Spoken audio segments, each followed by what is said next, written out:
அம்மு பாப்பா தூங்கும்போது தூக்கத்திலேயே பயந்து அலர்ன விஷயத்த யோசிச்சு பார்த்துட்டு விஜய் ரொம்பவே வருத்தப்பட்டுக்கிட்டு இருக்காங்க. அப்போது அங்கே வந்த தாத்தாவும் அவங்களுக்கு ஆறுதல் சொல்லிக்கிட்டு இருக்க. ஆனால் விஜயும் இந்த மாதிரி தன்னையும் காவேரியையும் இத்தனை வருஷம் பிரித்து வச்சதை சொல்லி காட்டி தாத்தாவை குத்தி காட்டிக்கிட்டு இருக்காங்க. ஆனால் தாத்தாவும் இங்கே பாருப்பா, அந்த நிலமையில உன்னோட குடும்பத்துக்கு ஏதாவது ஒன்று வந்துடுமோன்னு பயந்தோம். அதுவும் கை குழந்தையா அவள் இருக்கும்போது, அதாவது காவேரி பாப்பாவை தான் சொல்கிறாங்க. குழந்தையா இருக்கும்போது அந்த குழந்தையும் அந்த கஷ்டத்தை அனுபவிக்கணுமான்றதுக்காக தான் நாங்கள் இப்படி ஒரு விஷயத்த பண்ணோன்னு ஏற்கனவே உங்ககிட்ட சொல்லிட்டோம். அதே மாதிரி இப்போ பாரு, நாங்கள் பயந்த மாதிரி தானே நடந்திருக்குன்னு சொல்லிட்டு தயவு செஞ்சு எங்களை மன்னிச்சிரு. என்ன இருந்தாலும் நாங்கள் பண்ணது தப்பு தான். ஆனால் நீ உன்னோட பொண்டாட்டி பிள்ளையோடு சேர்ந்து வாழ்கிறதுக்காக எங்களால் என்ன பண்ண முடியுமோ அதை இந்த தாத்தா கண்டிப்பாக பண்ணுவேன். அதே நேரத்தில் இந்த தாத்தா மேலே கோவப்பட்டு தயவு செஞ்சு என்னை கடைசி காலத்தில் விட்டுட்டு போயிடாதன்னு சொல்லிட்டு திடீர்னு தாத்தா அழ ஆரம்பிச்சிடுறாங்க. இதை பார்த்துட்டு ரொம்பவே வருத்தப்பட்ட விஜயும், ஐயோ தாத்தா, நான் சும்மா சொன்னேன் அவ்வளோதான். ஆனால் மற்றபடி உங்கள் மேலே இருந்த கோவம் எல்லாம் எனக்கு எப்போவோ போயிடுச்சு. போங்க, நீங்கள் போய் முதல்ல தூங்குங்கன்னு சொல்லிட்டு தாத்தாவை அங்கேருந்து அனுப்பி வச்சுட்டு அவங்களோட ரூமுக்கு போயிட்டு அம்மு பாப்பாவும் காவேரியும் என்ன பண்ணுறாங்கன்னு பார்த்தா 2 பேரும் கட்டி பிடிச்சு தூங்கிக்கிட்டு இருக்காங்க. இதை பார்த்துட்டு மனசுக்குள்ளேயே ரொம்பவே சந்தோஷப்பட்டுட்டு விஜய் அங்கேருந்து கிளம்புறாங்க. அதுக்கப்புறமா அடுத்த நாள் காலையில் எந்திரிச்சதுக்கப்புறமா காவேரி வெளியே வரும்போது விஜய் உடனடியாக அவங்களுக்கு காஃபியெல்லாம் போட்டு கொடுத்து உட்கார வச்சு பேசிக்கிட்டு இருக்காங்க. அப்போ கரெக்டாக அங்கே அன்பு சித்தாப்பாவும் வந்து உடனடியாக காவேரி கிட்ட, என்னம்மா இன்னைக்கு இங்கேயே தங்கிட்ட போலையேன்னு கேட்குறாங்க.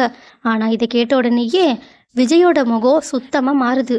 ஆனால் அன்பு பழையபடி பொறாமையில பேசாமல் அவங்க சந்தோஷமாக தான் காவேரி கிட்ட பேசிக்கிட்டு இருக்காங்க. சரிம்மா, குழந்த நல்லபடியாக தூங்குச்சுல்ல நைட்டு ஃபுல்லாக? எதுவும் பயப்படல? இல்லை இல்லை, நல்லா தூங்குனா. பரவாயில்ல, ஒரு விதத்தில் நீ இங்கே இருந்ததும் நல்லதாக போயிடுச்சு. அதனால தான் குழந்தை நல்லபடியாக தூங்கியிருக்கான்னு சொல்லிட்டு அவங்க காவேரியை பாராட்டி பேசிக்கிட்டு சிரிச்சுக்கிட்டு இருக்காங்க. அப்போது தாத்தாவும், ஆமாம் போலீஸ் கேஸ் எல்லாம் சரியாயிடுச்சான்னு கேட்க உடனே அவங்களும், ஆமாம் ஆமாம், நான் மொத்தத்தையும் எழுதி கொடுத்துட்டு வந்துட்டேன். இதுக்கப்புறமா நமக்கு அந்த விஷயத்தில் எந்த பிரச்சனையும் வராது. அதே மாதிரி அவனோட ஆக்சிடெண்ட்டையும் அவங்க இந்த மாதிரி ஆக்சிடெண்ட்டில் இறந்து போயிட்டதாக மாற்றியும் எழுதிட்டாங்க.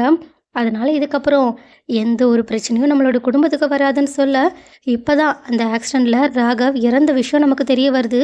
அண்ட் ஆல்சோ இந்த விஷயங்கள்லாம் பேசி முடிச்சுட்டு காவேரியும் சரி நான் கிளம்புறேன்னு சொல்ல, விஜயும் அவங்களோட வீட்டில் கூட்டிகிட்டு போய் வர்றதுக்காக காரில் கூட்டிகிட்டு வந்துக்கிட்டு இருக்காங்க. ஆனால் காரில் வரும்போது விஜய் கிட்ட காவேரி, நான் உங்ககிட்ட ஒன்று கேட்குறேன், தப்பாக நினச்சிக்க மாட்டீங்கல்ல? சொல்லுங்கள் மிஸ். ஆமாம், உங்களுக்கும் உங்கள் ஒய்ஃப்க்கும் என்ன பிரச்சனை? இல்லை, இதை நான் சும்மா உங்களோட குடும்ப பிரச்சனையில் மூக்கு நுழைக்கிறேன்றதுக்காக ஒன்றும் கேட்கல. நான் அம்முவை பார்க்குறேல்ல, அவங்களோட அம்மாவை நினச்சி ரொம்பவே வருத்தப்படுறா. அதனால தான். அப்படி உங்களுக்குள்ளே என்னதான் பிரச்சனைன்னு தெரிஞ்சுக்கிறதுக்காக தான் கேட்டேன். அப்புறம் உங்களுக்கும் உங்கள் ஒய்ஃபுக்கும் லவ் மேரேஜான்னு கேட்க விஜய் அதுக்கு இல்லைன்னு சொல்கிறாங்க. அப்போது அரேஞ்ச் மேரேஜா?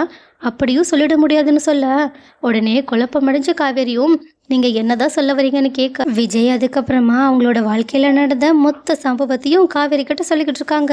ஆனால் அவங்க சொல்ல ஸ்டார்ட் பண்ணும்போதே காவேரி அவங்க கிட்ட முதல்ல அவங்களோட ஒய்ஃபோட ஃபோட்டோ இருக்கான்னு கேட்குறாங்க. ஆனால் விஜயும் தடுமாறி இல்லைன்னு சொல்லி சமாளிச்சுட்டு எதுக்கு கேட்குறீங்கன்னு கேட்க உடனே காவேரியும், இல்லை நீங்கள் சொல்லும்போது நான் அப்படியே இமேஜின் பண்ணி பார்க்கணும்ல, அதனால தான் உங்களோட ஒய்ஃபோட ஃபோட்டோ இருந்தால் கரெக்டாக இருக்கும்னு நினச்சேன்னு சொல்ல உடனே விஜயும், அப்போது என்னோட இடத்துல நீங்கள் என்ன யோசிச்சுக்கோங்க, என்னோட ஒய்ஃபோட இடத்துல நீங்கள் உங்களை யோசிச்சுக்கோங்க, உங்களுக்கு கொஞ்சம் ஈஸியாக இருக்கும்னு சொல்ல இதை கேட்ட காவேரியும் ஆரம்பத்தில் முறைச்சாலும் ஆனால் விஜய் கதை சொல்ல அவங்களையே யோசிச்சு பார்த்துக்கிட்டு இருக்காங்க. அதுவும் யோசிச்சு பார்த்துட்டு அவங்களோட முகம் எல்லாம் திடீர்னு மாறின மாதிரி தோணுது.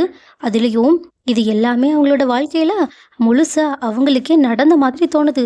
அதனால் அவங்க திடீர்னு விஜய்கிட்ட, சார் ஒரு நிமிஷம் கார் நிறுத்துங்கன்னு சொல்லிட்டு அவங்களோட தலையை பிடிக்க ஆரம்பிக்கிறாங்க. இதை பார்த்துட்டு பதறி போன விஜயும், என்னாச்சு மிஸ், ஏதாவது பிரச்சனையான்னு கேட்க, சார் உங்ககிட்ட நான் ஒன்று சொல்கிறேன், என்ன தப்பாக நினச்சிக்க மாட்டீங்கல்ல? உண்மையை சொல்லுங்கள், நீங்கள் சொல்கிறதெல்லாம் என்னோடய வாழ்க்கையில் நடந்துச்சா? இல்லை மிஸ், என்ன சொல்லிக்கிட்டு இருக்கீங்க? இல்லை சார், இப்போது நீங்கள் சொன்னது எல்லாமே அப்படியே என்னோடய வாழ்க்கையில் நடந்த மாதிரியே எனக்கு தோணுது.